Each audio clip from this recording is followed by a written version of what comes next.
کہ اگر آج کے اس بحث کو آپ اور آج کے موضوع کو آپ سمجھ لیں گے، وہ اس وجہ سے کہ مسلمانوں کا، امت مسلمہ کا اور خاص طور پر پاکستانی قوم کا جو اصل ایشو ہے، اصل جو مسئلہ ہے دین اور مذہب کے حوالے سے، وہ یہی مسئلہ ہے۔ اور آپ نے پڑھا ہوگا، جانا ہوگا، آپ کو معلوم ہوگا کہ آج جو میرا موضوع ہے وہ کیا ہے۔ وہ ہے دین میں ترجیحات کا فہم کیوں ضروری ہے۔ یعنی اللہ سبحانہ و تعالیٰ نے جو دین نازل فرمایا ہے، اس میں ایک ترتیب ہے اور ایک نظم ہے، ایک ضبط ہے، اور اس میں پریورٹیز ہیں اور کیٹیگریز ہیں۔ اس کو اس طریقے سے اللہ سبحانہ و تعالیٰ نے بیان فرمایا ہے تاکہ ہمیں یہ معلوم ہو کہ کون سا کام ہے جو پہلے ہے اور کون سا کام ہے جو دوسرے نمبر پر ہے، کون سا کام ہے جو تیسرے نمبر پر ہے۔ یہ سمجھنا بہت ضروری ہوتا ہے، خاص طور پر ایک عالم کو اور ایک طالب علم کو۔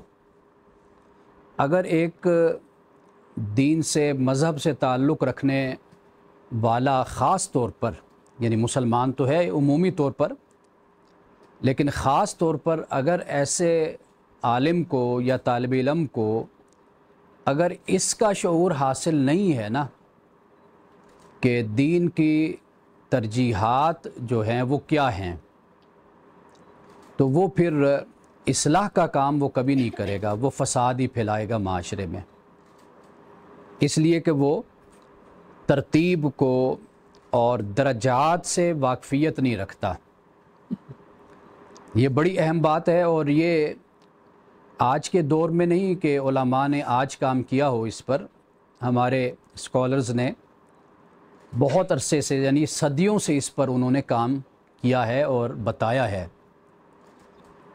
جب یہ فقہیں وجود میں آئی ہیں، امام ابو حنیفہ، امام مالک، امام شافعی، امام احمد بن حنبل، یا ابن تیمیہ، علامہ ابن تیمیہ، ابن قیم، آپ یہ جتنے بھی علماء ہیں، اگر آپ دیکھیں گے تو آپ کو ان کے ہاں یہی بات نظر آئے گی۔ سارا مطالعہ اسی پر ہوتا ہے کہ یہ دیکھا جائے کہ فرض کیا ہے، یہ دیکھا جائے کہ اس کے بعد جو درجے ہیں۔ آپ کو معلوم ہے کہ پھر احناف نے جیسے وجوب کی ایک اصطلاح استعمال کی ہے، اور باقی ائمہ اور فقہاء کے ہاں متعقد، سنت مؤکدہ، متعقدہ یہ استعمال ہوئی۔ پھر احناف نے غیر مؤکدہ، اور پھر اس کے بعد استحباب یا مندوب یا مباح، یہ مختلف اصطلاحات فقہاء نے استعمال کی ہیں۔ اور یہ جو اصطلاح ہے نا، یہ بالکل اس کی ضرورت محسوس ہوتی ہے کہ جب انسان دین پر عمل کرتا ہے تو پھر اس کو معلوم ہونا چاہیے کہ یہ جو میں کر رہا ہوں کام، یا یہ جو اللہ سبحانہ و تعالیٰ نے بیان فرمایا ہے، یہ حکم ہے، یہ کس درجے کا ہے۔ یہ بہت ہی ضروری مسئلہ ہے، اور یہ ایک نشست میں تو بیان نہیں ہو سکتا، لیکن آپ اگر یوٹیوب پہ جائیں گے، آپ کو تقریباً میرے کوئی اس پر کوئی 15 کے قریب میرے لیکچرز آپ کو یوٹیوب پر ملیں گے، جو میں نے اس پر ایک ایک ٹاپک کے ساتھ میں نے بات کی ہے۔ تو لیکن آج چونکہ وقت ہمارے پاس جتنا ہے، انشاءاللہ ہم اس کو یوٹیلائز کریں گے، اس سے فائدہ ہم اٹھائیں گے، حاصل کریں گے۔ تو میں یہ عرض کر رہا ہوں کہ آج نہیں بلکہ صدیوں سے علماء کی اس پر بڑی نظر تھی اور ہے، اور قیامت تک علماء جو اس پر کام کرنے والے ہیں ان کی نظر اس پر رہے گی، وہ قانونی حیثیت ہو، وہ فقہی حیثیت ہو، وہ حدیث کے حوالے سے ہو، وہ سنت کے حوالے سے ہو، وہ قرآن کے حوالے سے ہو، یہ بحث علماء کے درمیان ہمیشہ رہے گی کہ یہ جو عمل ہے، یہ جو فعل ہے، یا یہ جو عبادت ہے، یہ کس درجے کی عبادت ہے، اس کا مقام اور مرتبہ کیا بنتا ہے۔ یہ علماء اس کا تعین بھی کریں گے اور اس پر بات بھی کرتے رہیں گے۔ میں ایک واقعہ سے آج کی اس گفتگو کا آغاز کرتا ہوں۔ یہ واقعہ بہت ہی خوبصورت ہے، اور مجھے ایک صاحب نے یہ بتایا، آج بھی وہ بزرگ زندہ ہیں، انہوں نے ایک استاد ہیں، پروفیسر ہیں، ان سے یہ بات سنی۔ کتابوں میں یہ بات آپ کو نہیں ملے گی۔ اب یہ واقعہ کتنا سچا ہے یا کتنا اس کا واقعہ جھوٹا ہے، میں اس پر نہیں جاتا، اس کی اتھینٹسٹی کیا ہے، اس کی روایت کیا ہے، لیکن جو اس کی درایت ہے نا، وہ درست ہے۔ درایت وہ واقعہ یہ ہے کہ مولانا اشرف علی تھانوی صاحب، آپ کے پاس تبلیغی جماعت کے جو بانی تھے مولانا الیاس صاحب، وہ ایک دفعہ گئے اور انہوں نے ان سے اجازت مانگی، چونکہ عقیدت بھی تھی، ارادت مندی بھی تھی، شاگردی بھی تھی، تو تھانوی صاحب سے اجازت لی کہ میں ایک جماعت بنانا چاہتا ہوں کہ جو دین کا کام کرے، اور لوگ جو کلمہ بھول گئے، قرآن بھول گئے، نماز کی طرف لوگوں کی توجہ نہیں ہے، تو میں چاہتا ہوں کہ میں کوئی ایسی جماعت بناؤں، ایسا کام کروں کہ لوگوں کو کلمے سکھائے جائیں، بتائے جائیں، بنیادی جو تعلیم ہے اسلام کی اس کے بارے میں آگاہ کیا جائے، حلال حرام کے بارے میں بتایا جائے۔ تو یہ میری خواہش ہے کہ میں اس طرح ایک گروپ ہے، ایک گروہ ہے، ایک جماعت ہے، میں وہ تشکیل دوں اور اس طریقے سے ہم کام کریں۔ تو جس علاقے میں مولانا الیاس صاحب تھے، تو وہ علاقہ بھی ایسا تھا کہ وہاں پر لوگ مسلمان تو تھے ہی، لیکن لوگوں کا جو ماحول تھا وہ ہندوانہ رسوم کے ساتھ، جو انہوں نے بچپن سے ہوتا ہوا دیکھا، وہ اسی کو ہی فالو کرنے لگے، اسی میں ہی وہ رچ بس گئے۔ مولانا الیاس صاحب کو اس چیز کی بڑی فکر ہوئی کہ بھئی لوگ مسلمان تو ہیں لیکن اسلام سے دور ہیں، اسلام کی تعلیم سے، اور تبلیغی جماعت کے پاس اگر آپ بیٹھیں تو وہ آپ کو ایسے بہت سے واقعات سناتے ہیں، بتاتے ہیں کہ وہ ایسے ایسے علاقوں میں گئے کہ جہاں پر لوگوں کو کلمہ ہی نہیں آتا تھا، خود کو مسلمان کہتے تھے، ان کو قرآن کا پتہ نہیں تھا، رسول اللہ صلی اللہ علیہ وسلم کی سیرت کا پتہ نہیں تھا۔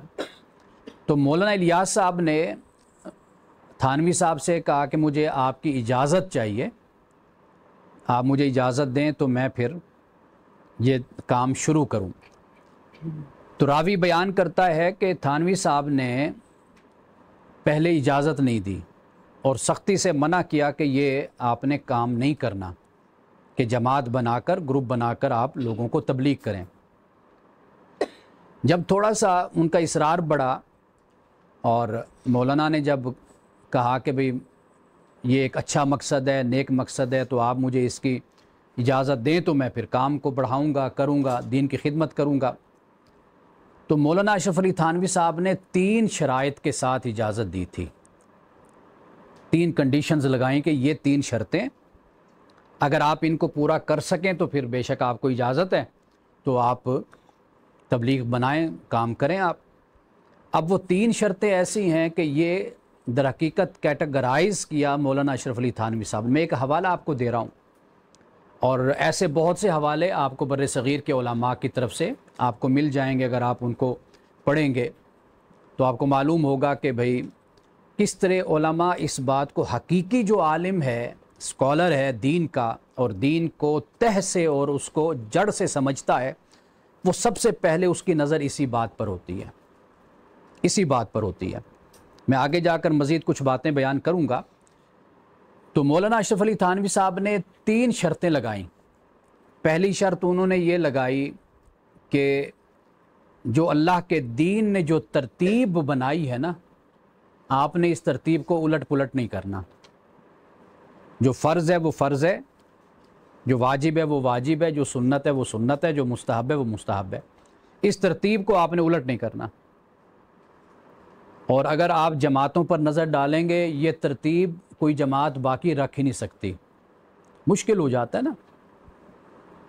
یعنی مثال کے طور پر اگر آپ نے جلسہ کرنا ہے تو پھر نمازیں تو کمپین چلانی ہے تو نماز آگے پیچھے پڑھ لیتے ہیں، ابھی کر لیتے ہیں، ابھی یہ کام ہو رہا ہے، ابھی وہ کام ہو رہا ہے، یہ کر لیں وہ کر لیں، تو نماز کی ترتیب وہ آگے پیچھے ہو گئی۔ ایسے بہت سے مسائل آپ کو نظر آئیں گے کہ اپنے گھر والوں کو بھی چھوڑنا پڑتا ہے، اور اپنے بال بچے جو ان سے ہوتے ہیں، بیوی بچے، ان کو بھی کئی دفعہ گھر والوں کے سہارے پہ یا ویسے ہی لاوارث کر کے چھوڑ دیا جاتا ہے۔ یہ جماعت کے اثرات ہوتے ہیں، بہرحال وہ اپنی جگہ پر ہے۔ میں اب اس کی حمایت اور مخالفت میں نہیں جاتا، ورنہ ایک نئی بحث ہم شروع کر بیٹھیں گے تو میں صرف اسے یہیں پر ہی چھوڑتا ہوں۔ ہاں جی، کسی اور موقع پر پھر انشاءاللہ۔ تو پہلی بات تو یہ انہوں نے کہا کہ جی آپ فرض اور واجب، سنت، مستحب، اس ترتیب کو آپ الٹ نہیں کریں گے، ایک بات۔ دوسری بات انہوں نے کہی کہ یہ جو منبر ہے، یہ جو تبلیغ ہے، یہ دعوت ہے، آپ یہ کام کسی ان پڑھ سے نہیں کروائیں گے۔ یعنی میں اب جاہل کا لفظ تو نہیں بول رہا، یعنی آپ ایسے شخص سے کہ جو دین کی بنیادی تعلیم سے ہی واقف نہیں ہے، اس کو دین کا پتہ ہی نہیں ہے، 2-4 مہینے اس نے چلا لگا لیا اور سہ روزہ لگا لیا، کوئی 1 مہینہ لگا لیا، 40 دن لگا لی، تو اس کے بعد وہ مبلغ بن گیا، داعی بن گیا۔ تو کہا کہ نہیں، کسی ان پڑھ سے اور جو دین کی گہرائی اور دین کی فقاہت نہیں رکھتا، اس سے تبلیغ نہیں کروانی۔ یہ 2 شرطیں۔ تیسری شرط انہوں نے، وہ بہت اہم ہے، تیسری شرط انہوں نے فرمایا کہ لوگوں کو ان کے کاموں سے نہیں اٹھانا، ان کے کاروباروں سے نہیں اٹھانا، نہ دکان سے اٹھانا ہے، نہ آفس سے اٹھانا ہے، نہ فیکٹری سے لے کر جانا ہے، نہ ان کو اپنے کام سے جو وہ روزی کما رہے ہیں، محنت کر رہے ہیں، لگے ہوئے ہیں، تو اس سے ان کو نہیں اٹھانا۔ یہ 3 باتیں مولانا اشرف علی تھانوی صاحب نے کہی۔ اب آپ ذرا تھوڑا سا وہ جو ہمارا ٹاپک ہے دین میں ترجیحات کا فہم کیوں ضروری ہے، آپ اسی چیز کو مد نظر رکھ لیں کہ یہ اصل میں وہ مولانا نے وہ ترتیب بیان کر دی، حکیم الامت صاحب نے، کہ یہ ترتیب ہے، اس کو آپ نے فالو کرنا ہے۔ اب اس فالو کے لیے آپ کو کبھی جماعت کے خلاف بھی جانا پڑتا ہے۔ آپ کو واضح بات ہے کہ آپ کو آپ کی تحریک، آپ کی جماعت یا کوئی بھی ہے، وہ آپ کو کہتے ہیں کہ چلو، آپ کہتے ہیں جی میں تو دکاندار ہوں اور میں دکان پہ بیٹھتا ہوں، صبح دکان کھولتا ہوں، رات کو دکان بند کرتا ہوں، میں تو یہ جو حلال روزی کماتا ہوں یہ بھی تو میرے دین کا ہی حکم ہے، تو میں اتنا بڑا یہ کام کر رہا ہوں۔ اللہ تعالیٰ نے ایسے شخص سے جنت کا وعدہ کیا ہے، رسول اللہ صلی اللہ علیہ وسلم کی احادیث موجود ہیں۔ کتنا نیکی کا کام ہے کہ میں بیٹھ کر حلال روزی کما رہا ہوں، اپنے بچوں، اپنی بیوی کو میں کھلا رہا ہوں، ایک لقمہ منہ میں ڈالنے کا اتنا بڑا اجر احادیث میں بیان ہوا، بیوی کو کھلانے کا۔ تو یہاں پر کیا ہوا کہ دکانوں سے لوگوں کو اٹھا دیا گیا۔ اب دین آپ سے تقاضا کیا کرتا ہے؟ بنیادی بات یہ ہے، دین یہ کہتا ہے کہ آپ کا 5.25 فٹ کا آپ کا قد ہے، آپ اس پر اسلام کو نافذ کریں۔ دین آپ سے یہ تقاضا کرتا ہے کہ آپ بحیثیت فرد، انڈیویجول، ایز اے پرسن، یہ آپ کی ذمہ داری، آپ نے اس کو ادا کرنا ہے۔ ہاں، جہاں پر آپ دین کے مقاصد کو، دین کی ترجیحات کو پس پشت نہ ڈال کر اجتماعی کاموں میں شریک ہو سکتے ہیں تو وہاں پر ضرور شریک ہو جائیں، آپ وہاں پر آپ کو اجازت ہے۔ لیکن جو دین رسول اللہ صلی اللہ علیہ وسلم کو اللہ پاک نے دیا، وہ دین تو اسی کا تقاضا کرتا ہے نا کہ آپ نے اس کو فالو کرنا ہے۔ آپ نے اپنے محلے کی کسی جماعت کو، کسی تحریک کو، کسی سیاسی گروپ کو یا مذہبی گروپ کو تو نہیں فالو کرنا۔ یہ وہ بات ہے جو مولانا اشرف علی تھانوی صاحب نے فرمائی۔ اب آپ مجھے بتائیے کہ وہ جو ترجیحات انہوں نے بیان کی تھی، تو کیا وہ ترجیحات کوئی جماعت بھی اس کو برقرار رکھ سکتی ہے؟ کہ لوگوں کو ان کے کاروباروں سے اٹھانا یہ ممکن ہی نہیں ہے کہ آپ کیسے کریں۔ یہ اسی صورت میں ہوگا جب آپ لوگوں کو یہ بتائیں گے کہ یہ جو کام ہے نا یہ تو ہے سیکنڈ پریورٹی، لیکن فرسٹ پریورٹی کیا ہے؟ آپ ہمارے ساتھ نکلیے، آپ اپنے بچوں کو چھوڑ دیجیے۔ بچے کیا ہیں؟ انما اموالکم و اولادکم فتنہ، قرآن کہتا ہے یہ تمہارے مال تمہاری اولادیں فتنہ ہیں۔ تو اٹھو بڑے مقصد کے لیے، انقلاب لاؤ، دنیا میں تبدیلی لاؤ، پاکستان کی تقدیر کو بدل دو، سیاسی حوالے سے، مذہبی حوالے سے۔ جیسے مذہبی نعرہ ہوتا ہے جی اسلامی نظام لاؤ، سیاسی نعرہ ہوتا ہے کہ جی انصاف قائم کرو، مساوات لاؤ سوسائٹی میں۔ لیکن دین آپ سے تقاضا کیا کرتا ہے وہ ہے بنیادی بات، اس کو آپ سمجھیے۔ ہمارے ہاں یہ جب ترتیب الٹ پلٹ ہو گئی، اس سے ہمارے ہاں یہ مسائل پیدا ہوئے ہیں۔ یہ جو آپ کو گروپ بندی نظر آتی ہے، فرقہ واریت نظر آتی ہے، یہ سارا اسی کا شاخسانہ ہے، اسی کا نتیجہ ہے کہ دین کی جو ترتیب ہے اس کو خراب کر دیا گیا۔ اب مثال کے طور پر دیکھیے کہ علامہ ابن قیم کا یہ حوالہ بھی میں اکثر کوٹ کرتا ہوں، اعلام الموقعین کا، اور یہ حوالہ میں نے علامہ اقبال کی کسی کتاب میں یہ لیا تھا میں نے، اور اپنی میں نے غالباً 19 یا 2000 کی ڈائری ہے، اس میں نے یہ لکھا ہے۔ اعلام الموقعین میں ابن قیم نے کیٹاگرائز کیا ہے، درجوں کو بیان کیا ہے۔ انہوں نے کہا ہے کہ کئی مقامات ایسے ہوتے ہیں کہ جہاں پر امر بالمعروف، نصیحت کرنا، دوسرے کو واعظ کرنا، دوسرے سے بات کرنا آپ پر لازم ہوتا ہے۔ کہیں پر وہ کہتے ہیں کہ آپ پر وہ حرام ہوتا ہے کہ آپ وہاں پر امر بالمعروف کا فریضہ سر انجام دیں، کہیں پر وہ کہتے ہیں حرام ہوتا ہے۔ ابن القیم نے اعلام الموقعین میں لکھا ہے، انہوں نے اس کو کیٹاگرائز کیا ہے۔ اور نہی عن المنکر کہیں پر کہا کہ آپ پر یہ فرض ہوتا ہے، کہیں پر کہا حرام ہوتا ہے، کہیں پر کہا مکروہ ہوتا ہے، کہیں پر صرف آپ کے لیے مستحب عمل ہوتا ہے۔ یہ سارا انہوں نے بیان کیا ہے، آپ یہ بحث وہاں جا کر دیکھ سکتے ہیں، یہ جو امر بالمعروف اور نہی عن المنکر کی جو بحث ہے۔ اب میں وہ بات کر رہا ہوں نا کہ بر صغیر میں تو مولانا اشرف علی تھانوی صاحب آج کے آپ کہہ دیجئے گزشتہ صدی کے عالم ہیں، لیکن اعلام الموقعین کے جو مصنف ہیں ابن القیم، وہ ابن تیمیہ کے وقت کے ہیں، یعنی آج سے تقریباً کوئی 1000 سال تو بن نہیں جاتے ہیں، 500 سال 700 سال کے بعد آئے ہیں آپ علیہ الصلوۃ والسلام کے بعد۔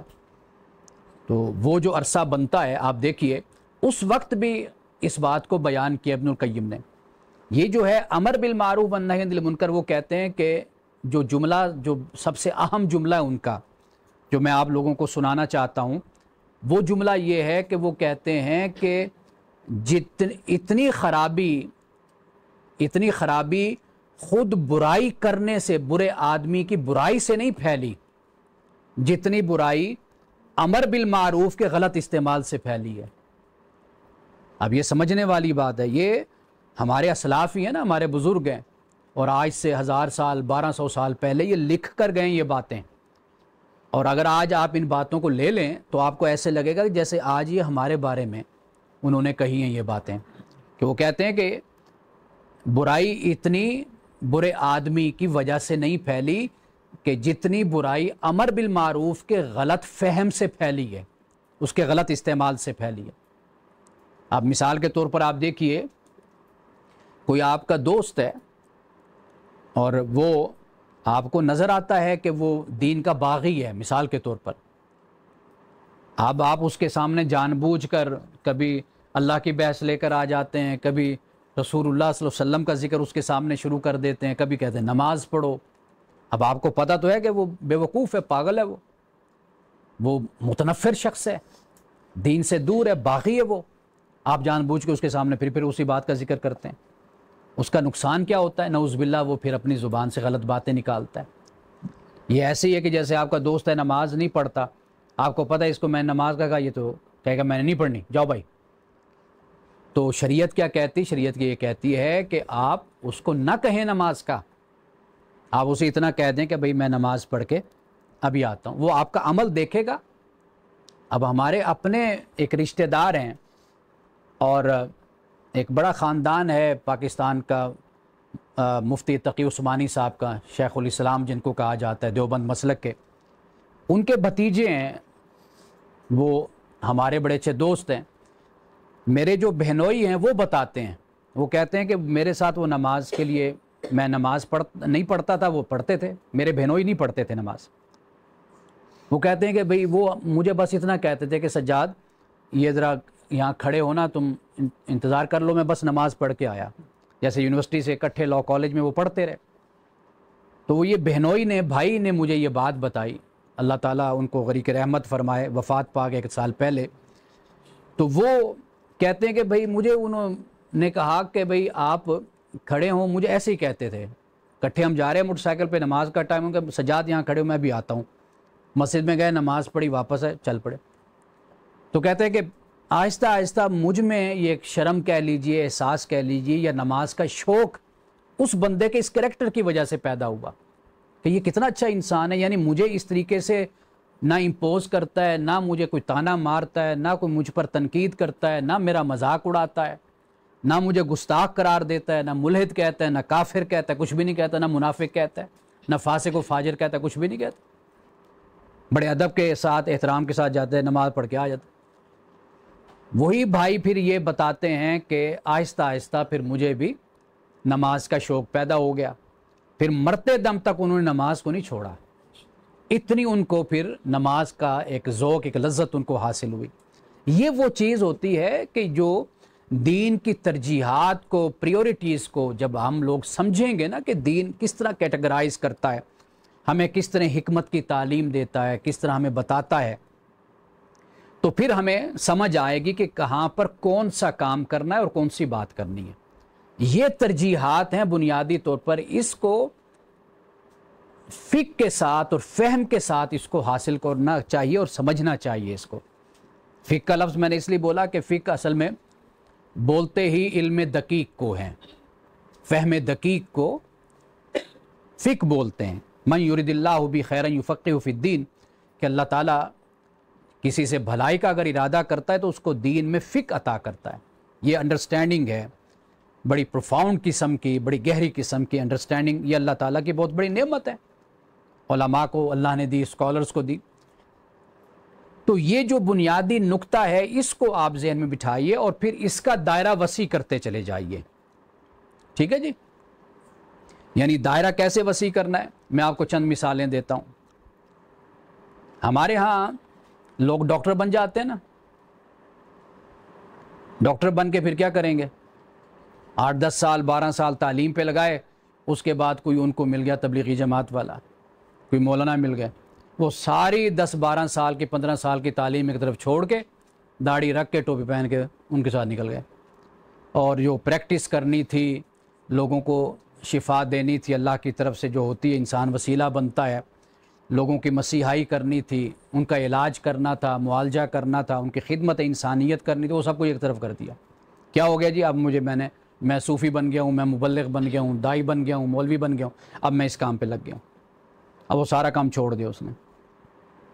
ایسے ہوتا ہے نا ہمارے یہاں۔ میں امام غزالی کو پڑھ رہا تھا، امام غزالی نے اس بات کو تنقید کا نشانہ بنایا کہ یہ لوگ ایسا کیوں کرتے ہیں کہ جس شعبے میں، جس پروفیشن میں یہ اپنی زندگی کے 10-12 سال 15 سال لگا دیتے ہیں، اس کے بعد پھر کیا کرتے ہیں؟ اس کے بعد پھر وہ شعبہ چھوڑ کر، وہ کام چھوڑ کر کسی اور کام میں، خاص طور پہ مذہبی حوالے سے وہ چلے جاتے ہیں۔ آپ کے سامنے مثالیں ہیں معاشرے، مثال کے طور پر جنید جمشید کی مثال آپ کے سامنے، وفات پا گئے، اللہ تعالیٰ ان کی بخشش فرمائے۔ اب آپ دیکھیے کہ وہ جس شعبے میں تھے اس میں رہ کر وہ کام کر سکتے تھے، جائز طریقے سے کام کر سکتے تھے، انہوں نے بہت کچھ پڑھا بھی، گایا بھی ہے، تو لیکن یہ ہے کہ ایک چیز کو ترک کر کے آپ کیا کرتے ہیں؟ گویا کہ وہ جو دین نے ترجیح آپ کو ایک دی ہے کہ آپ ایک شعبے میں رہ کر دین کا کام کر سکتے ہیں، لوگوں کو نیکی کی طرف بلا سکتے ہیں، دعوت دے سکتے ہیں۔ طالب علمی کے زمانے میں میں الحمراء جایا کرتا تھا، جہاں پہ ڈرامے لگتے ہیں۔ اب وہاں پر ایک، اب مجھے نام ان کا یاد نہیں ہے، ایک اداکار تھے۔ اب وہ سب سے پہلے کیا کرتے تھے؟ مسجد میں بیٹھے ہوتے تھے، نماز خود پڑھاتے تھے، امامت کراتے تھے، اور سارے جو ان کے شاگرد اداکار جو ابھی نیو کمر ہوتے تھے، نئے آتے تھے، ان سب پر انہوں نے لازم کر رکھا ہوتا نماز پڑھنی ہے۔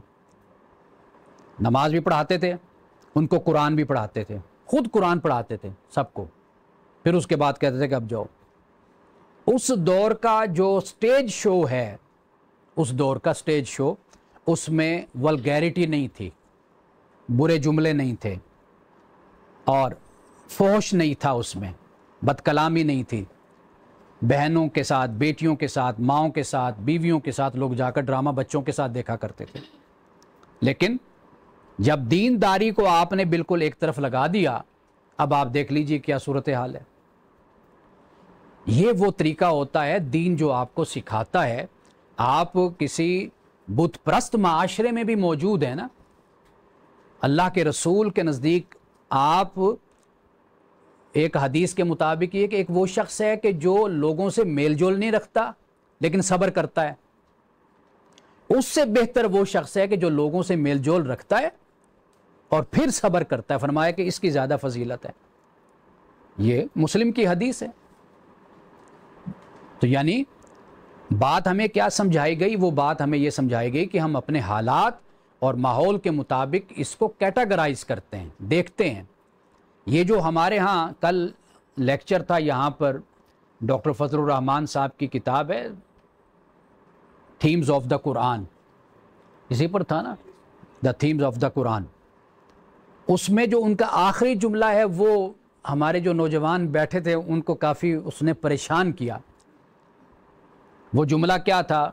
وہ ان کا جملہ یہ تھا کہ جو اہل کتاب ہیں، اگر ان کے ساتھ تعلقات کو ڈیولپ کرنا ہے تو پھر آپ کو پیور اسلام کی طرف جانا ہوگا، not history of Islam, historical Islam, اس طرف نہیں، پھر آپ کو پھر قرآن کی طرف جانا ہوگا۔ پھر قرآن آپ کو بتائے گا کہ بھئی آپ نے غیر مسلموں کے ساتھ، اہل کتاب کے ساتھ تعلقات کیسے بنانے ہیں، قرآن آپ کو بتائے گا۔ لیکن جب آپ جائیں گے اپنے ہسٹوریکل اسلام کی طرف، تاریخی اسلام کی طرف، پھر آپ دیکھیں گے کہ صلیبی جنگیں ہوئی ہیں۔ آپ کو معلوم ہے کہ یہ جو کرسمس کا مسئلہ تھا، یہ صلیبی جنگوں کے موقع پر ڈسکس ہوا تھا۔ اس سے پہلے یا بعد میں اس کی کوئی ممانعت نہیں تھی کہ آپ کرسمس نہیں کر سکتے، یا عیسائیوں کے ساتھ مل نہیں سکتے، یا ان کو مبارکباد نہیں دے سکتے۔ یہ اس وقت مسئلہ تھا، کیونکہ سیاسی مسئلہ تھا نا، صلیبی جنگیں تھیں۔ ابن تیمیہ کا وہ غالباً وہ زمانہ بنتا ہے۔ اب یہ جو ماحول بنتا ہے، ایک یہ اسلام وجود میں آتا ہے کہ جو آپ کی تاریخ سے وجود میں آیا، آپ کی فقہ سے وجود میں آیا، اور آپ کے بندوبست سے، نظم و ضبط سے، آپ کے انتظام سے، آپ کے نظام سے وجود میں آیا، ایک اسلام کی شکل وہ بن جاتی۔ ایک اسلام کون سا ہے؟ وہ اسلام ہے کہ جو قرآن میں، جیسے شیخ عبدہو نے کہا کہ اگر اسلام کو سمجھنا ہے تو فتنوں سے پہلے جو اسلام تھا اس کو پڑھو، فتنوں سے پہلے، یعنی جو بعد میں سیاسی مسائل، اختلافات جو پیدا ہوئے، اس سے پہلے کا جو اسلام ہے، جو رسول اللہ صلی اللہ علیہ وسلم کے زمانے کا ہے، صحابہ کے زمانے کا، اس کو پڑھو۔ تو میں جو بات عرض کرنا چاہتا ہوں نا، وہ یہ ہے کہ ہمیں اگر اسلام کو فالو کرنا ہے تو پھر ہمیں ان ترجیحات کو ہمیں سمجھنا ہوگا۔ ایسا نہیں ہے کہ آپ اگر قرآن پاک اقیم الصلاۃ کہتا ہے، اب اقیم الصلاۃ کا مطلب یہ ہوگا کہ آپ ڈنڈا اٹھا لیں، خود بھی پڑھیں، اور مار مار کے دوسروں کو بھی آپ بھرگس نکال دیں گے، پڑھو بے نماز، اور آپ کہیں جی اب قرآن کہتا ہے کہ وامر بالمعروف، کہ نیکی کا حکم دو۔ اب نیکی کے حکم سے مراد یہ نہیں ہے کہ آپ بس، امر کا مطلب جو ان سا ہوتا ہے، حکم دینا بھی ہوتا ہے، نصیحت کرنا بھی ہوتا ہے، دونوں مطلب ہوتے ہیں اس کے۔ اب آپ اپنی پوزیشن کو، اپنے مقام اور مرتبے کو دیکھتے ہیں، کہیں پر آپ پر فرض ہے، کہیں پر آپ پر فرض نہیں ہوتا، کہیں پر آپ پر مستحب ہوتا ہے وہ عمل۔ یہ وہ چیز ہے کہ جس کا فہم ہماری سوسائٹی میں نہیں ہے، جس سے ہمارے ہاں یہ مسائل پیدا ہوتے ہیں، جسے آپ شدت پسندی کا نام دے لیں، جسے آپ تشدد کا نام دے لیں۔ اور ایک حدیث بڑی خوبصورت، یہ بھی اس کو مسلم میں اس کو نقل کیا گیا، حضور علیہ السلام کی حدیث تو اور بھی ہے ساتھ، لیکن الفاظ کیا ہیں کہ حالک المتنطعون، الفاظ توجہ طلب ہیں۔ کاش ہمارے علماء، ہمارے مذہبی لوگ اور ہم کم از کم ان احادیث کو بھی پڑھتے۔ حالک المتنطعون، حضور نے فرمایا کہ جو بے جا جو اور بلا ضرورت جو شدت اختیار کرنے والے وہ ہلاک ہو گئے۔ متنطعون، کہ جو بے جا بلا ضرورت خام خواہ شدت اور تشدد اختیار کرتے ہیں، سختی کرتے ہیں لوگوں پر، تو کہا کہ یہ لوگ ہلاک ہو گئے۔ یہ بھی احادیث میں ہی بیان ہوا ہے نا۔ تو گویا کہ جو میں بات عرض کرنا چاہتا ہوں نا، وہ بات یہ ہے کہ دین کے معاملے میں اس کی ترجیحات اور اس کا فہم یہ بے حد ضروری ہے، وہ علماء میں بھی ہو، وہ عوام میں بھی ہو، وہ سب لوگ اس بات کو سمجھیں کہ کون سا حکم مجھے کس وقت کرنا ہے اور کس وقت اس کے بارے میں کہنا ہے، اور معاشرے کو میں نے کب تبلیغ کرنی اور دعوت دینی اور کس وقت میں نے بلانا ہے۔ حضور علیہ السلام، حضرت عبداللہ ابن مسعود نے اس کو روایت کیا ہے۔ اگر احادیث کو ہم مد نظر رکھتے ہیں، ایک تو آپ نے اعلیٰ قسم کے جو لوگ ہیں، پہلے تو آپ نے علم کے بارے میں یہ فرمایا کہ جو علم ہے یہ ایسے جیسے بارش ہوتی ہے، آسمان سے بارش ہوتی ہے، زمین سنگلاخ ہے، بنجر ہے، خشک ہے، اس کو وہ تر و تازہ کر دیتی ہے زمین۔ ایک بات آپ نے بیان کی۔ آپ نے فرمایا کہ اعلیٰ قسم کے جو لوگ ہوتے ہیں، اب مثال دیکھیے کتنی خوبصورت ہے آپ علیہ السلام کی۔ آپ نے فرمایا کہ پانی جب زمین پر آتا ہے تو ایک زمین وہ ہوتی ہے کہ جیسے کوئی حوض ہوتا ہے، اب وہ اس جگہ پر پانی جمع ہو گیا، اب وہ زمین خود بھی سیراب ہوئی اور اس نے پھر دوسروں کو بھی سیراب کیا۔ آپ کچھ دیر کے لیے عرب کی سرزمین پہ چلے جائیں نا، آپ ذرا دیکھیں کہ وہاں پر خشک سالی ہے، قحط سالی ہے، وہاں پر کتنے مسائل ہیں۔ بارش کا انتظار کیا جاتا تھا اور پھر جو بارش ہوتی پھر پانی کو جمع کیا جاتا، رکھا جاتا، جانوروں کو پلایا جاتا تھا۔ تو حضور علیہ السلام نے ایک یہ بات فرمائی اور یہ تشبیہ دی اعلیٰ قسم کے لوگوں سے، یعنی بارش ہوئی تو زمین پہ بارش ہوئی تو وہ گڑھا ہے، حوض بنا ہوا ہے تو پانی جمع ہو گیا، اب وہ زمین خود بھی سیراب ہو گئی، اب اس نے جو پانی جمع کیا اس سے دوسرے لوگوں نے بھی فائدہ اٹھایا، پیا پانی کو یا جانوروں کو پلایا، یہ نفع ہو گیا۔ تو آپ نے فرمایا کہ یہ اعلیٰ قسم کے لوگ ہیں، سب سے اعلیٰ قسم کے لوگ یہ۔ پھر حضور علیہ السلام نے دوسرے لوگ جو بیان کیے، وہ آپ نے فرمایا کہ جیسے ایک زمین ہے، بارش ہوئی اور اس نے اس زمین کو صاف ستھرا کر دیا اور اس کو اتنا فائدہ ہو گیا، تو رسول اللہ صلی اللہ علیہ وسلم نے فرمایا کہ اس سے یہ ادنا قسم کے، اس سے کم درجے کے لوگ ہیں۔ کیوں؟ اب اس سے کیا ہوا؟ اس سے یہ ہوا کہ جو پہلے لوگ ہیں وہ اعلیٰ لوگ ہیں کیونکہ انہوں نے اپنے علم کو پھیلایا، دوسروں کو نفع پہنچایا۔ دوسرے لوگ کون سے بنے؟ وہ ادنا، کم از کم اپنی تو بہتری کر لی نا، اپنے آپ کو صاف ستھرا کر لیا۔ تیسری قسم جو رسول اللہ صلی اللہ علیہ وسلم نے بیان فرمائی وہ ہے کہ جو بالکل ہی محروم ہی رہ گئے، کچھ ہی ان کو حاصل نہ ہوا۔ اب علماء کرام نے باقاعدہ طور پر اس پر بحث کی ہے، اس پر گفتگو کی ہے کہ علم مقدم ہے یا عمل مقدم ہے؟ آپ بتائیے کیا مقدم ہے؟ علم مقدم ہے عمل سے۔ حضرت عبداللہ ابن عباس رضی اللہ تعالیٰ عنہما نے علم کو امام قرار دیا ہے اور عمل کو اس کا تابع، اس کا مقتدی، اس کے پیچھے چلنے والا قرار دیا۔ امام بخاری نے جب علم اور عمل کی بات کی تو علم کو پہلے رکھا اور پھر اس کے بعد عمل کو، یعنی باب العلم قبل القول والعمل، قول اور عمل سے پہلے کیا ہے؟ وہ علم ہے، ٹھیک ہے جی۔ اور اس کے بعد پھر جو ہمیں قرآن مجید کو اگر ہم پڑھتے ہیں تو آپ دیکھیے کہ اس میں بھی اللہ تعالیٰ نے علم کو بیان کیا، یعنی یہاں پر علم کو آپ انڈرسٹینڈنگ جو میں نے پہلے آپ کے سامنے گفتگو کی اس کو آپ مد نظر رکھ کر اس بات کو آپ سمجھ سکتے ہیں۔ حضرت یوسف علیہ السلام کا ذکر قرآن پاک کرتا ہے تو انی حفیظ علیم ہی آپ فرماتے ہیں۔ اب یہ جو حفیظ اور علیم ہے، تھوڑا سا اس فرق کو بھی میں آپ کو سمجھا دیتا ہوں، بتا دیتا ہوں، کیونکہ ہمارے ہاں اس کے بارے میں بھی کچھ مسکنسیپشنز پائی جاتی ہیں۔ حفیظ سے مراد تو ہو گیا نا حفاظت کرنے والا، یعنی جسے ہم کہتے ہیں کہ امانت دار، ایماندار، یہ مراد ہو جاتا ہے۔ لیکن علیم سے مراد جو ہے وہ ہے مہارت رکھنے والا۔ حضرت یوسف علیہ السلام نے اس مقام پر آپ نے یہ نہیں کہا کہ بھئی میں یوسف ہوں، میں اللہ کا نبی ہوں یا میں رسول ہوں، یا یہ کہا ہو کہ بھئی میں بہت تہجد گزار ہوں، میں نمازی ہوں. آپ نے یہ نہیں فرمایا. آپ نے کیا فرمایا؟ علیم. علیم کا مطلب یہ ہے کہ جو ذمہ داری آپ مجھے دے رہے ہیں نا، میں اس ذمہ داری کو بہت بہتر طریقے سے سمجھتا ہوں، جانتا ہوں، اور میں اس کو کر سکتا ہوں. یہ اس پر میں بعد میں آتا ہوں اس نقطے پر کہ یہ میں نے بات کیوں میں نے بیان کی ہے. یہ میں آپ کو سمجھاتا ہوں کہ اصل میری مراد اس سے کیا ہے. قرآن پاک پڑھتے ہیں تو بسطتاً فی العلم والجسم بھی آتا ہے. علم اور جسم، یعنی انسان صحت مند ہو، زیادہ محنتی ہو. جیسے من استاجر القوی الامین کے الفاظ بھی آتے ہیں، قوی امین کے، طاقتور، تاکہ اپنی ذمہ داری کو بہتر طریقے سے، صحت مند ہوگا تو اپنی ذمہ داری کو بہتر سے ادا کرے گا نا. علیم، اصل ہم جب کسی کو ذمہ داری دینا چاہتے ہیں یا اپنے ملک میں ہم چاہتے ہیں کوئی نظم اور کوئی نظام قائم کریں، تو ہمارے ذہن میں پھر وہ ایک خاص جو مذہبی تصور ہوتا ہے وہ آتا ہے. یعنی جب آپ یہ چاہیں گے کوئی ذمہ داری دیں تو آپ کے ذہن میں ایک خاص مذہبی تصور ہے، ایک مذہبی آدمی جو ہمارے ذہن میں ہوتا ہے، ہم ایک پورا اس کا نقشہ رکھتے ہیں.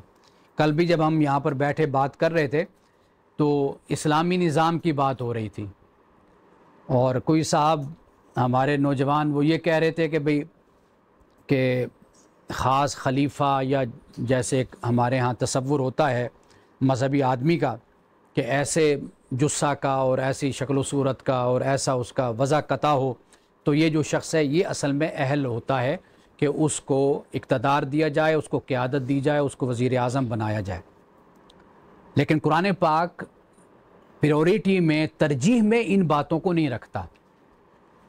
قرآن پاک جب حضرت یوسف علیہ السلام بیان فرماتے ہیں تو دو باتیں قرآن کہتا ہے، ایک حفیظ کہتا ہے، ایک علیم کہتا ہے.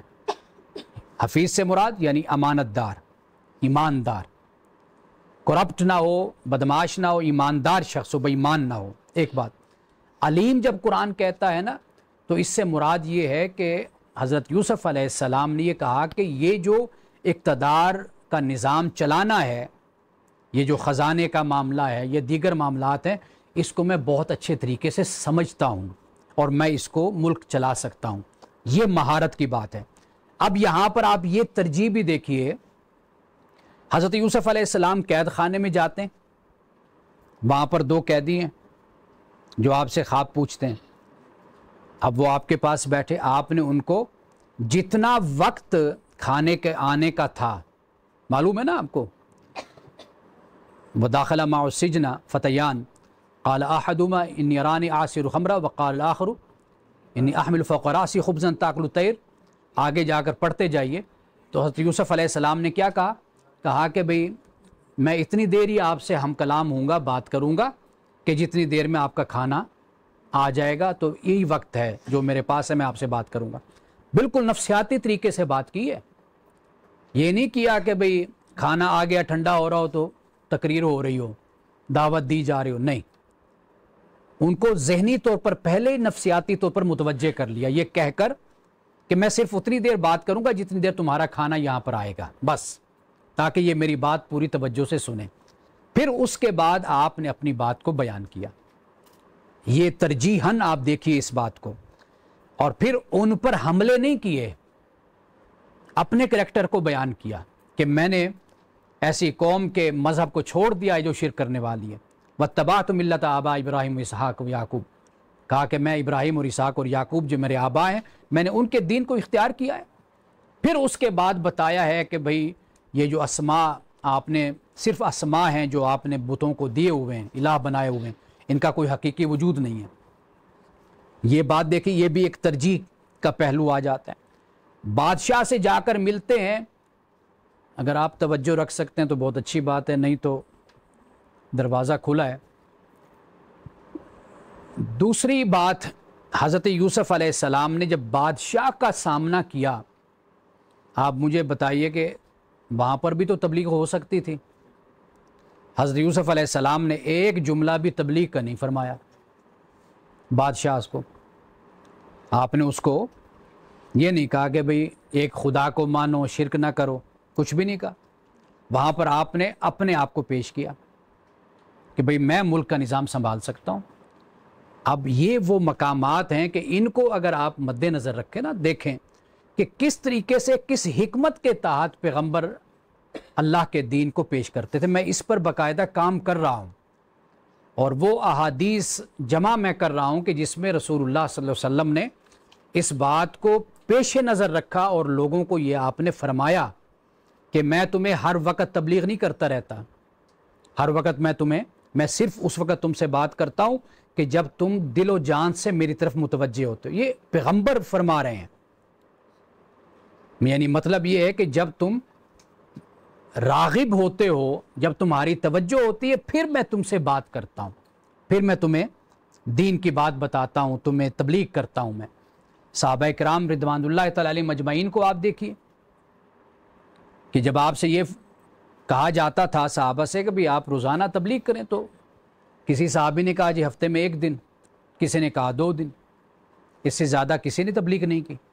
اب تو ہے نا صبح و شام دوپہر تبلیغی ہو رہی ہے ہر طرف۔ تبلیغی جماعت نہیں، یعنی کہ ایک ٹوٹلی میں بات کر رہا ہوں کہ جو ایک ہمارا رویہ ہے وہ یہی ہے، اور اسی بنیاد پر پھر ہم اپنے گھر میں جس طرح تبلیغ کرتے ہیں اپنے بچوں کو، اپنے خاندان کو، وہ جو طریقہ ہمارا ہوتا ہے۔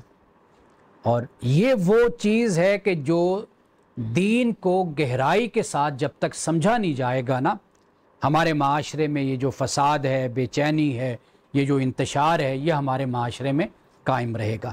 تو میرا خیال ہے کہ یہیں تک ہی میں اپنی بات کو رکھتا ہوں، اور سنا ہے کہ آپ سوالات بہت کرتے ہیں، تو چلیں آج آپ کے سوالات سے ہم استفادہ کرتے ہیں۔ تو جو وقت ہے وہ سوالات ہی کو ہم دیتے ہیں۔ ٹائم بھی ہمارے پاس کم ہے، میرا خیال ہے زیادہ سے زیادہ اگر ہے تو 15-20 منٹ ہی ہوں گے، اس سے زیادہ ٹائم نہیں ہے۔ جی سر، آپ نے پرائیورٹی کا بتایا، سر اس میں تو ہر ایک فرقے نے اپنی پرائیورٹی پہلے سے سیٹ کی ہوئی ہیں، کوئی اپنی فرسٹ اس کو رکھتا ہے، کوئی سیکنڈ پہ رکھتا ہے، کوئی تھرڈ پہ رکھتا ہے۔ ہم اگر پرائیورٹی کی بات کرتے ہیں تو اب ہر کوئی یہ لیکچر سن کے جائے گا، وہ دیکھے گا میرے فرقے کی ہے دوست کے اندر کیا پرائیورٹی ہے، تو وہ بات تو وہی جا کے وہی اسٹاپ ہوگی کہ پرائیورٹی کی بات آپ بھی کر رہے ہیں، ایک فرقہ بھی وہ اپنی پرائیورٹی اپنی سیٹ کر کے بیٹھا ہوا ہے، ایک انسان اپنی سیٹ کرتا ہے لیکن وہ کہتا ہے یا فرقہ میرے اوپر یہ چیز نہ امپیکٹ ہوتی ہے اس چیز کی کہ یار اس چیز کو آپ نے فرسٹ پہ رکھنا ہے۔ اور سر دوسرا کوشچن یہ ہے کہ پروفیشن، ایز اے پروفیشن ہم نے نا مولوی کو رکھا ہوا ہے ہر چیز کے اندر، تو یہ اس کی کیا ہسٹری ہے، کیا یہ تھا کہ جس کے اندر وہ اگر ہم تھوڑا بہت نالج حاصل کرتے ہیں، ہم کسی کو ٹرانسفر کر دیتے ہیں کہ یہ چیز ایسے ہی ایسے، تو کیا مکمل اس پہ عبور حاصل کر کے 2 سال 3 سال 4 سال یا 5 سال پھر ہم کسی کو اس لیول پہ پہنچتے ہیں کہ ہم کسی کو تربیت کسی کی کر سکیں، تو اس میں آپ کیا کہنا چاہیں گے؟ یہ دو اچھا، پہلی بات تو یہ ہے کہ میں نے جو ترجیح کی بات کی ہے نا، میں نے آپ کو یہ بتایا ہے کہ قرآن مجید جو اللہ کا کلام ہے، جب ہم اس کو پڑھتے ہیں، اس کو سمجھتے ہیں، وہ ہمیں اس حوالے سے سفیشینٹ رہنمائی ہماری کرتا ہے، ہمیں بتاتا ہے کہ ہم کس طریقے سے ترجیح اپنی قائم کریں، اور پھر اس کے ساتھ جو سنت ہے آپ علیہ الصلوۃ والسلام کی، وہ بھی ہماری ترجیح کو متعین کر دیتی ہے۔ یعنی مثال کے طور پر اگر ہم قرآن کو پڑھتے ہیں تو ایک تو اللہ نے عقائد کو واضح طور پر بیان کیا جس پر کوئی کمپرومائز ہم نہیں کر سکتے، ایک تو وہ چیز واضح ہو گئی۔ دوسری بات جو ہے وہ یہ ہے کہ عبادات کا معاملہ ہو جاتا ہے، نماز ہے، روزہ ہے، زکوٰۃ ہے، حج ہے، یہ ہماری پریورٹیز میں ہیں۔ تیسرے نمبر پہ وہ ہے معاملات اور اخلاقیات کا معاملہ۔ اگر آپ اس کا بھی جائزہ لیں گے، قرآن پاک نے صرف امت محمدیہ کو نہیں بلکہ پہلی امتوں کو بھی، جو وَإِذَا أَخَذْنَا مِيثَاقَ بَنِي اسرائیل آپ پڑھتے جائیے، یا لَيْسَ الْبِرَّ آیت بر جس کو کہا جاتا ہے، آپ اس کو پڑھیے، تو اللہ سبحانہ و تعالیٰ نے بڑے خوبصورت طریقے سے وہ سب کچھ بیان کر دیا ہے۔ ٹھیک ہے نا جی؟ یعنی اولاد کا والدین کا ادب احترام کرنا اور حقوق ادا کرنا، والدین کا اولاد کے، اولاد کا والدین کے، ہمسایہ ہے، رشتہ دار ہیں، یتامہ، مساکین، مبن السبیل، قرآن پاک نے یہ سب کچھ بیان کیا۔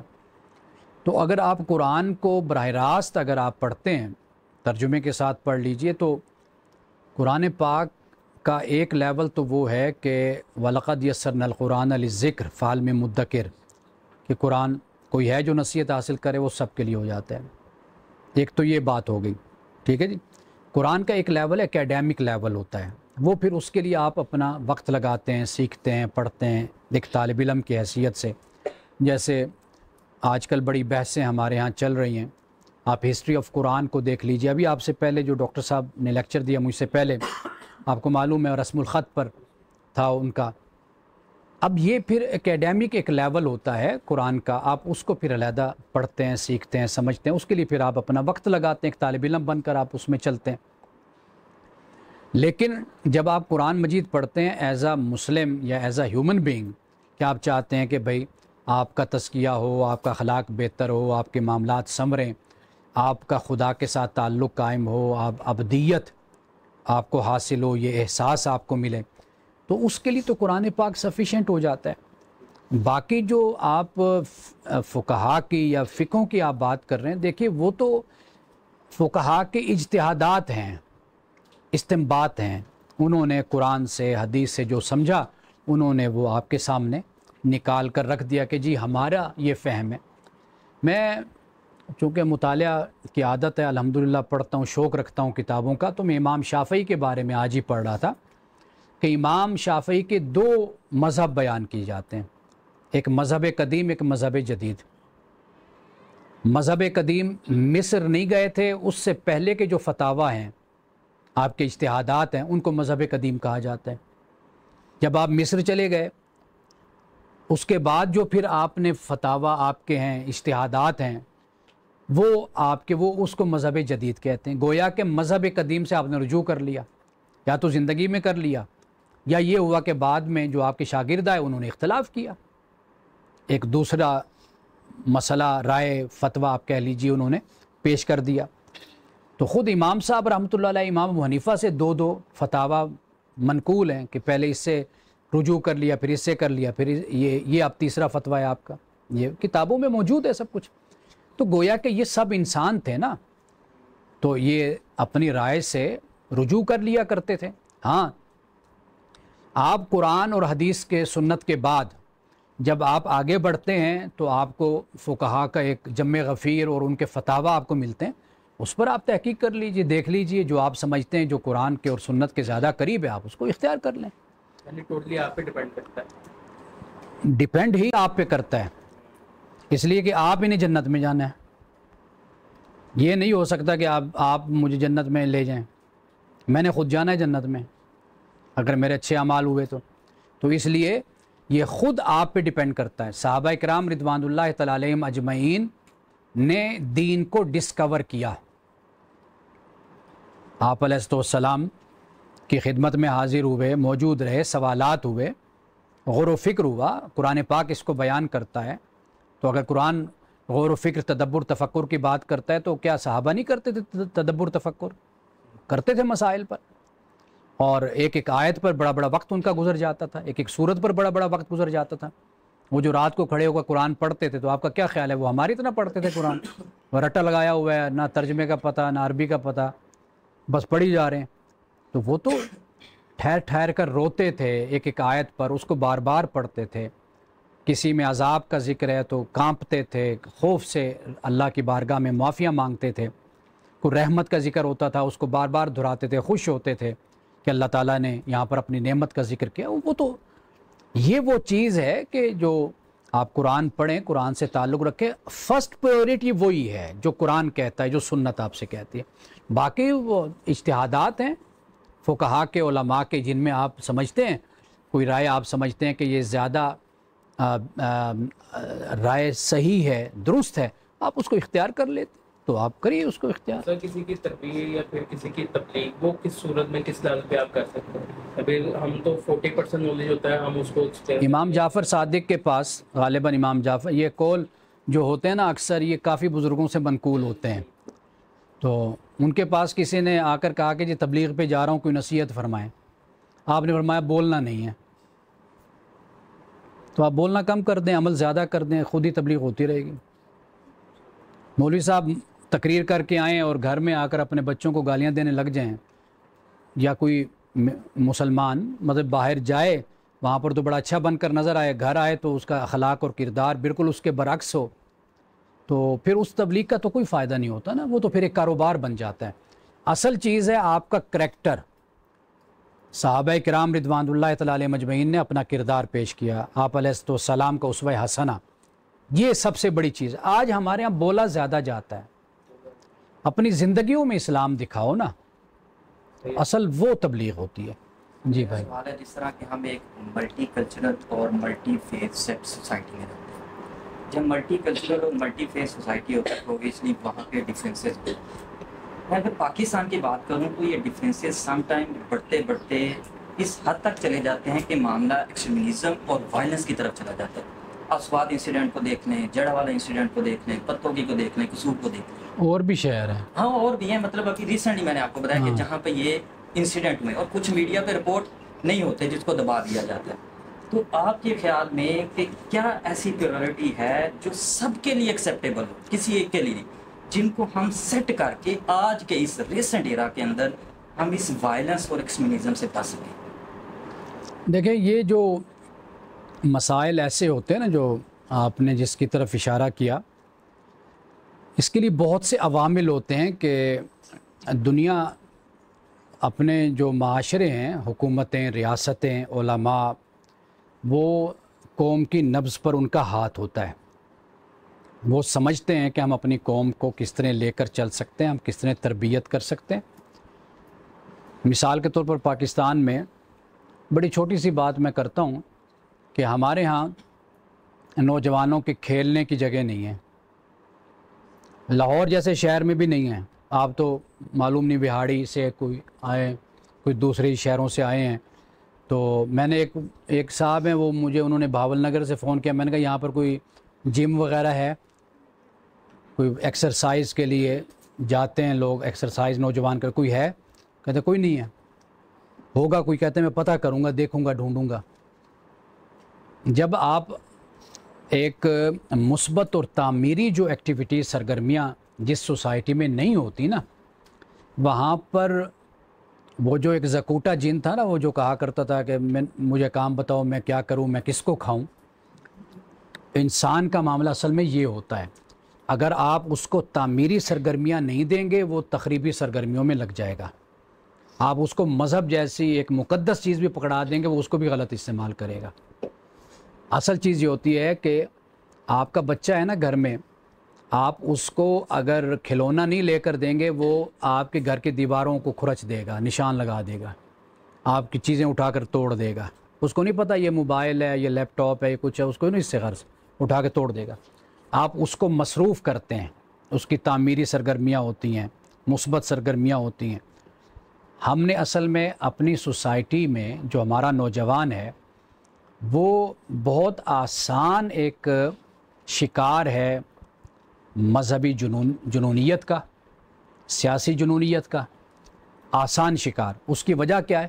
وہ فارغ ملتا ہے، اس کے پاس اس طرح کی کوئی ایکٹیویٹیز نہیں ہے۔ ہم نے یہاں پر یہ قائم کیا، یہ مہینے کے بعد ایک ہی ہوتا ہے نا، اور یہاں پر بھی ہم زیادہ سے زیادہ آپ لوگوں کے لیے کچھ نہیں کر سکتے، یہی کر سکتے ہیں آپ کو بٹھا کے آپ سے ہم گپ شپ کر رہے ہیں۔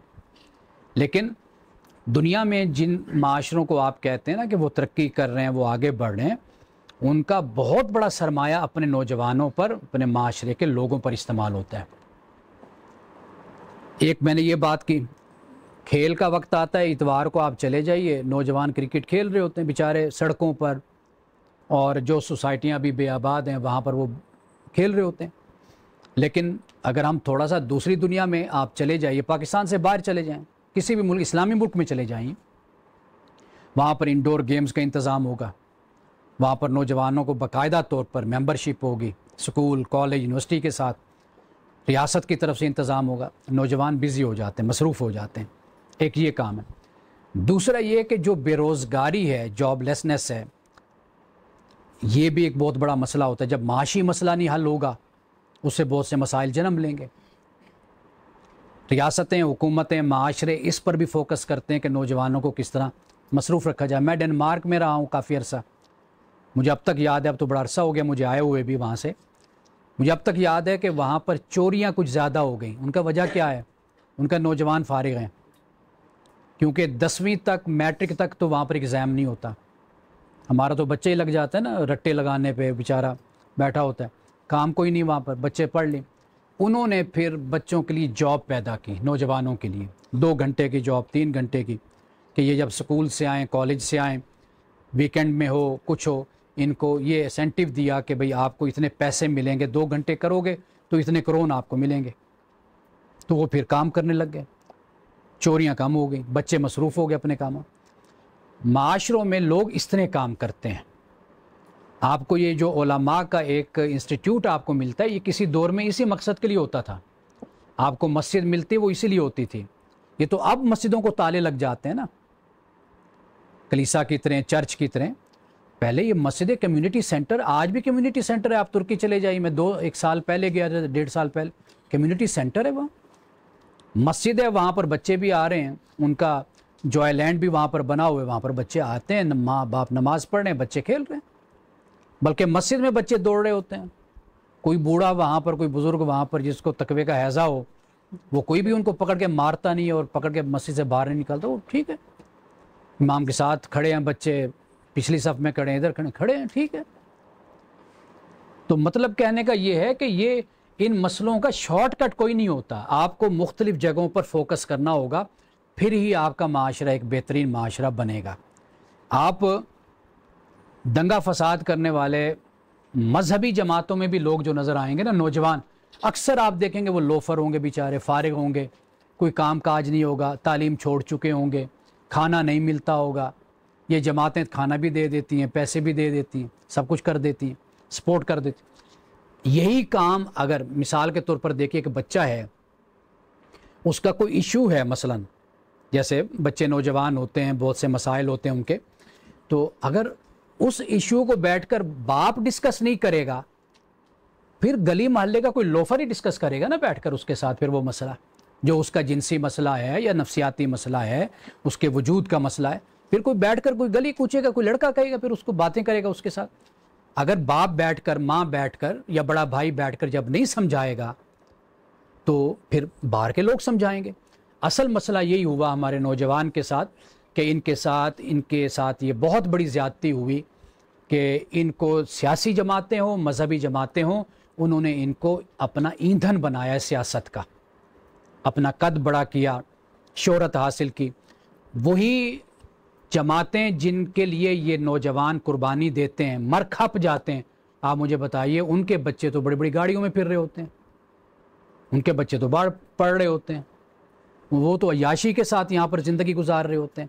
سائیکلوں پر پھرنے والے بڑی بڑی گاڑیوں پہ آ گئے ہیں آج.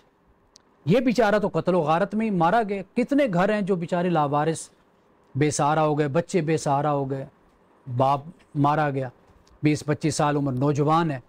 وجہ کیا ہے؟ تعلیم نہیں ہے, روزگار نہیں ہے, سہولتیں نہیں ہیں, کام کرنے کا آگے کوئی موقع نہیں ہے بڑھنے کا. وہ میں ایک کتاب کا ہمیشہ حوالہ دیا کرتا ہوں اپنے لیکچرز میں, وائی نیشنز فیل. شاید یہاں پر بھی کتاب پڑھی ہوگی. کہاں پہ؟ ہاں یہ دیکھیں, یہ کتاب ہے, اس پر میں نے لیکچر دیا یہاں پر, اور اس میں نے, اگر مجھے آج بات یاد ہو, میرے ذہن میں آتی ہے تو میں آپ کو بتاتا ہوں. یہ صاحب کہتے ہیں کہ قومیں کیوں ناکام ہوتی ہیں. وہ کہتے ہیں ایک قومیں وہ ترقی کرتی ہیں جن کا پورا نظام مساوی بنیادوں پر سب کے لیے ہوتا ہے. یعنی اس طرح ہوتا ہے کہ اس نظام میں کوئی فرق نہیں ہوتا کہ یہ امیر ہے, غریب ہے, یہ وزیر کا بچہ ہے, یہ مشیر کا بچہ ہے, یہ وزیر اعظم کا ہے, یہ فلاں کا, کوئی فرق نہیں. ہر شخص اس سے استفادہ کرتا ہے. ایک نظام کی یہ صورت ہوتی ہے, یہ قوم ترقی کرتی. ایک قوم وہ ہوتی ہے کہ جو چند خاندان, چند لوگ آقا اور مالک بن جاتے ہیں, باقی لوگ غلام ہو جاتے ہیں ان کے. وہ ان سے خیرات, ان سے بھیک ہی مانگتے رہتے ہیں, اور پھر ان کے سامنے جھکتے رہتے ہیں کہ بڑی مہربانی, آپ نے میرا یہ کام کر دیا, میرے بچے کو نوکری دے دی, آپ نے میرا یہ کام کر دیا, بڑے بڑے شکر